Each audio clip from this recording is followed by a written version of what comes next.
नमस्कार दोस्तों, मैं अपने YouTube channel Vijay Pal sir concept में आपका स्वागत करता हूं।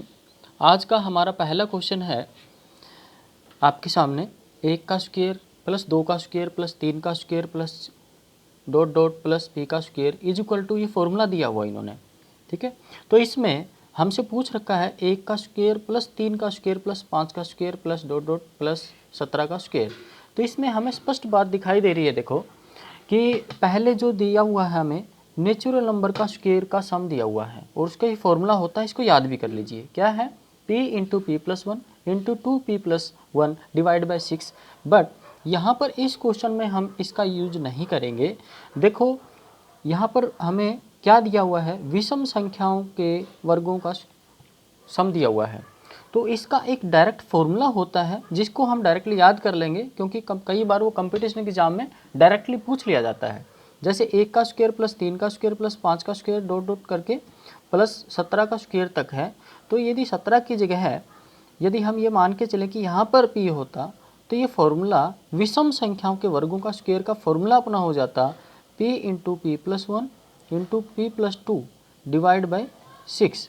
ये चाहे विषम संख्याओं के स्क्वायर का सम की बात आए, चाहे सम संख्याओं का स्क्वायर होता, जैसे 2 का स्क्वायर प्लस 4 का स्क्वायर प्लस 6 का स्क्वायर करते करते मान लो 20 का स्क्वायर आ गया, तो इसमें हम सेम फॉर्मूला यूज करेंगे। तो इस क्वेश्चन का आंसर देखो, इस फॉर्मूले के हिसाब से क्या हो जाएगा, p का मतलब जो लास्ट संख्या जो है, लास्ट संख्या क्या है अपनी यहाँ पर 17 है, तो 17 में 1 प्लस करोगे 18 और 17 में 2 प्लस करोगे तो 19 डिवाइड बाय कितना है 6। इसको हम सोल्व कर लेंगे। 6 × 18 17 × 51 गुणा में 19, 19 से कम 19, 1 19 5 95 और 1 96। तो आपका आंसर कौन सा हो जाएगा 669। तो आप डायरेक्टली इस फॉर्मूले को याद कर लीजिए कि जो सम संख्याओं के स्क्वायर का सम हो, चाहे विषम संख्याओं के स्क्वायर का सम हो, तो आपके लिए फॉर्मूला क्या रहेगा, p into P plus one into P plus two divide by 6। और डायरेक्ट अगर नेचुरल नंबर प्राकृत संख्याओं के वर्गों के स्क्वायर का सम दिया हुआ है तो उसका फार्मूला ये है। अपनी कॉपी में ये नोट कर लीजिए। अब हम चलते हैं नेक्स्ट क्वेश्चन पर। नेक्स्ट क्वेश्चन अपना है, यदि 17 की पावर 200 को 18 से विभाजित किया जाए तो शेषफल क्या होगा। तो इसका आंसर 1 है। अब मैं बताऊंगा कि आपको 1 कैसे आया। देखो 17 की पावर कितनी है 200, और 200 क्या है, एक सम संख्या है, और डिवाइड किससे कर रहे हैं हम 18 से। यदि हम देखो आधार से कितना कम है, ये कितना ज़्यादा है 18, 1। यदि 17 से 1 कम भी होता, 16 से भाग करते, तो भी इसका आंसर अपना शेषफल 1 आता। तो आप इसको याद कर लीजिए कि 17 की पावर 200 है, सम संख्या है। किसी भी संख्या की घात पावर सम संख्या हो, क्या हो, किसी भी संख्या की घात सम संख्या हो, उसको आप आधार से एक छोटी से भाग करो चाहे एक बड़ी से भाग करो, तो शेषफल हमेशा 1 रहेगा। ओके, तो इसको आप ध्यान से नोट कर लीजिए। कोई भी संख्या उसकी घात सम संख्या हो, आधार से एक छोटी से भाग करें चाहे एक बड़ी से भाग करें, तो उस केस में शेषफल क्या रहता है, 1 रहता है। तो अब हम चलते हैं नेक्स्ट क्वेश्चन पर। नेक्स्ट क्वेश्चन है अपना, LCM of 10 A square B C 15 A B C square 20 A square B square C. तो इसमें देखो एलसीएम लोवेस्ट कॉमन मल्टीपल, लघुत्तम समापवर्तक, लघुत्तम, यहाँ पर क्या पूछा गया है, लघुत्तम। तो आप इस तरह के क्वेश्चन को डायरेक्ट याद करो। क्या याद करना है इसमें, डायरेक्ट क्या है, देखो कंसेप्ट है वैसे तो, जैसे 10 15 और 20। आप देखो ये एलसीएम का मतलब है कि वो संख्या होगी जो इन तीनों से पूरी भाग हो जाएगी। वो समीकरण इनमें से जो होगा कि वो तीनों से भाग हो रहा होगा। तो अब इसमें देखो वो 10 ए स्क्वायर बी सी से भी भाग हो रहा होगा, 15 ए बी सी स्क्वायर से भी भाग हो रहा होगा, 20 ए स्क्वायर बी स्क्वायर सी से भी भाग हो रहा होगा, लेकिन हम भाग करके नहीं देखेंगे। ये देखो कि 10 15 और 20 मल्टीपल में है इनके संख्याएं, तो इनसे कौन सी संख्या भाग हो जाएगी, छोटे से छोटी। एलसीएम की बात की गई है, लोवेस्ट कॉमन मल्टीपल है। पहले तो 10 15 और 20 से भाग होने वाली संख्या ना तो 90 है, 90 भी है, 60 है, 300 और 60। अब इसमें से 90 से छोटी तो क्या है 60 है, 60 10 से भी भाग हो जाती है, 15 से भी और 20 से भी। और 2 ऑप्शन है, 300 और 90 कैंसिल आउट हो गए अपने, बचे कौन कौन से, बी और डी। इसमें देखो अब एलसीएम में आपने क्या याद रखना है, जैसे A square B C, A B C square और A square B square C, 3 संख्याएं अपने पास हैं। तो एलसीएम में आप क्या करोगे, ए देखो ए सब में है, ए सभी में है, और इनमें सबसे ज़्यादा पावर किसकी है, ए स्क्र है, तो ए स्क्र उठा लो। बी देखो तीनों में है बी, और सबसे ज़्यादा पावर कितनी है, बी स्क्र है। और सी में देखो सबसे ज़्यादा पावर सी स्क्र है, तो सी स्क्र, और इनटू में कितना था 60। तो आप एलसीएम के केस में क्या करोगे, 60 ए स्क्र बी स्क्र सी स्क्र इसका राइट आंसर हो जाएगा। आप एलसीएम के केस में क्या करोगे, जिन संख्याओं की देखो जो संख्याएं हैं उनका तो जो मल्टीपल में कोफिशिएंट इनके जो है, इनके मल्टीपल में जो संख्या है उनका तो एलसीएम देख लो आप कितना है, जैसे इनका एलसीएम 60 आ जाएगा डायरेक्टली, अपने को पता है भाई 10 से भी 15 से भी और 20 से भी सबसे छोटी संख्या इनमें भाग हो रही है वो 60 है, और 60 ही इनका एलसीएम हो जाएगा।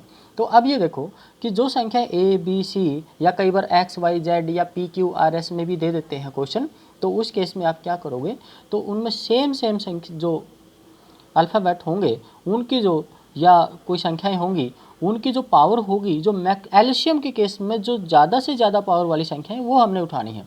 जैसे ए के स्क्वायर है, ए है ए का स्क्वायर है तो ए स्क्वायर आ जाएगा यहाँ, बी है बी का स्क्वायर है तो बी स्क्वायर आ जाएगा, सी है सी स्क्वायर है और सी है तो सी स्क्वायर आ जाएगा, तो ये अपना आंसर हो जाएगा।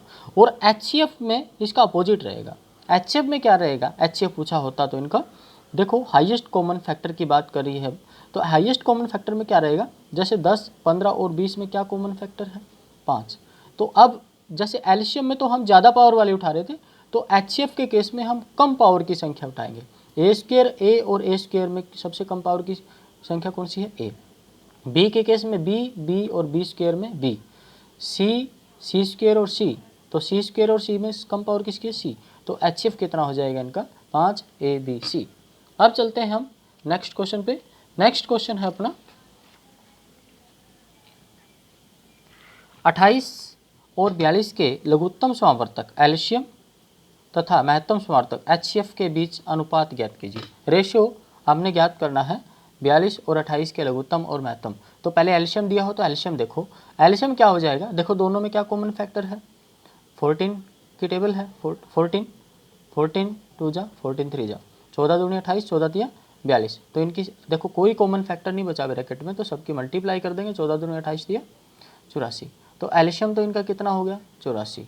एचसीएफ कितना है 14, तो 14 और 84 का रेशियो क्या आ जाएगा 6:1, तो अपना आंसर कितना हो जाएगा 6:1। तो आपको एलसीएम ऑलरेडी आता है निकालना, तो एलसीएम के लिए आप क्या करोगे, संख्याओं को ब्रैकेट में लिखो और उनमें देखो कि कॉमन फैक्टर क्या है, सबसे हाईएस्ट कॉमन फैक्टर देख लो उसमें डायरेक्टली, पहले 2 फिर 7 कॉमन लेते तो काफ़ी टाइम लग जाएगा, तो आप डायरेक्टली आप देखो इसमें 14 की टेबल है, टेबल बहुत इंपॉर्टेंट है, आप जितनी हो सके ज़्यादा से ज़्यादा तक टेबल याद करें, स्क्वायर क्यूब ये सब याद करें। अब हम चलते हैं नेक्स्ट क्वेश्चन पे। नेक्स्ट क्वेश्चन है अपना बहुत इंपॉर्टेंट क्वेश्चन है, देखो क्या दिया हुआ है, क्वेश्चन नंबर 5, √12 प्लस √12 प्लस √12 इन्फानेट तक चला गया, वर्गमूल 12 प्लस वर्गमूल 12 प्लस वर्गमूल 12, तो कहाँ तक चला गया, इन्फानेट तक। तो इसमें आप क्या करोगे, देखो 12 जो है 12 के टुकड़े हो रहे हैं, क्या टुकड़े हो रहे हैं, 1 गुणा 12 भी हो जाएगा, 2 गुणा 6 भी हो जाएगा, 3 गुणा 4 भी हो जाएगा। तो आपने इस तरह के क्वेश्चनों में ध्यान से देख लीजिए, इस क्वेश्चन में इस तरह के क्वेश्चन बहुत बार आते हैं, तो इस तरह के क्वेश्चन में क्या करना है आपने, देखो जहाँ पर इसके फैक्टर 1 के अंतर पर हो रहे हैं, देखो 3 और 4 में कितने का अंतर है, 1 का अंतर है, और इनकी मल्टीप्लिकेशन करेंगे तो पूरी 12 आएगी, इनकी गुणा करते हैं तो 12 आती है। तो जहाँ पर 1 का अंतर हो तो उसमें 1 के अंतर पर हमने टुकड़े लेके चलने हैं इनके, और यदि देखो इनके 12 वर्गमूल 12 प्लस है, किसके निशान है, प्लस के निशान है, वर्गमूल 12 प्लस है सब में, तो प्लस के केस में जो 1 के अंतर पर टुकड़े होंगे और जो बड़ा टुकड़ा होगा वो आपका आंसर रहेगा। तो इसका आंसर कितना आ जाएगा आपका 4। यदि यहाँ पर वर्गमूल 12 प्लस की जगह माइनस होता, वर्गमूल 12 माइनस वर्गमूल 12 वर्गमूल माइनस, ठीक है 12, तो इन्फानाइट तक लेके चलते, तो इस केस में माइनस के केस में आपका जो छोटी संख्या होगी 1 के अंतर पर टुकड़े करने पर वो आपका आंसर होगा। तो अब चलते हैं हम नेक्स्ट क्वेश्चन पर। नेक्स्ट क्वेश्चन है अपना, ये नेक्स्ट क्वेश्चन तो आपके लिए है, तो आपके लिए क्वेश्चन देख लो। ये घनमूल दे रखा है, घनमूल, तो यहाँ पर क्योंकि स्क्वायर रूट के बाहर की ओर कितना लिखा हुआ है, 3 लिखा हुआ है, तो ये क्यूब रूट है। ठीक है, घनमूल आपने ज्ञात करना है 0.0000064 का। तो आप इसको कमेंट बॉक्स में इसका आंसर कमेंट कर दीजिए। अब कल मिलते हैं नेक्स्ट वीडियो पार्ट 2 के साथ। और ये वीडियो आपको पसंद आई हो तो ज़्यादा से ज़्यादा शेयर कीजिए, चैनल को सब्सक्राइब कीजिए, सब्सक्राइब नहीं किया है तो, और बेल बटन को जरूर दबा लें, जिससे कि आपको कल नेक्स्ट वीडियो या जब फ्यूचर में जैसे ही नेक्स्ट नई वीडियो आती रहेगी आपको मिलती रहे। तो आज के लिए इतना ही, थैंक यू।